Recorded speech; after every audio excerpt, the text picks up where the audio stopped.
Over a decade ago, I was in a different line of work, and I was doing an interview with a gentleman who had been referred to me by somebody. And this gentleman was very successful business-wise, and and he was kind of a younger guy.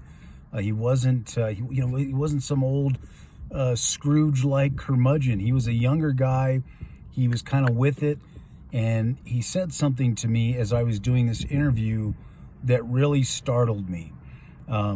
He said, and it was in a very matter-of-fact kind of a way, but there was a little bit of sorrow to it.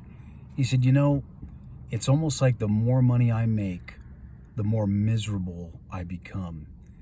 And I really had to pause and take note of that, because I think that gentleman, without knowing it necessarily, was talking about his need for something bigger. He was certainly talking about his need for something bigger, but I think even more importantly than that, he was talking about his need for God.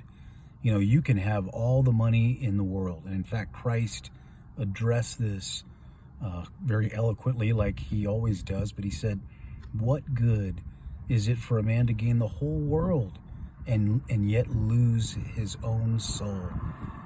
God isn't under any illusions. God knows the beginning from the end from the beginning. He's here, he's there, he's the same yesterday, today, and forever. God isn't fooled by anything. God knows. He knows where we are.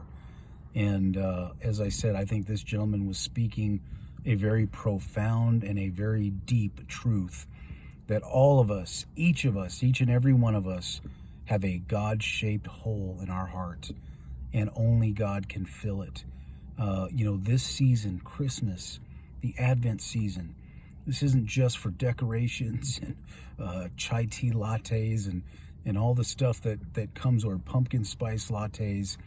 This is a season that gives us real hope, because it's hope in something that's much bigger than us. It's something that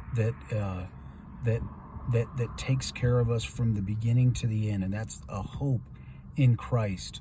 Christ came into this world to save men, and that's what he did. He saved us, for those who will accept his salvation.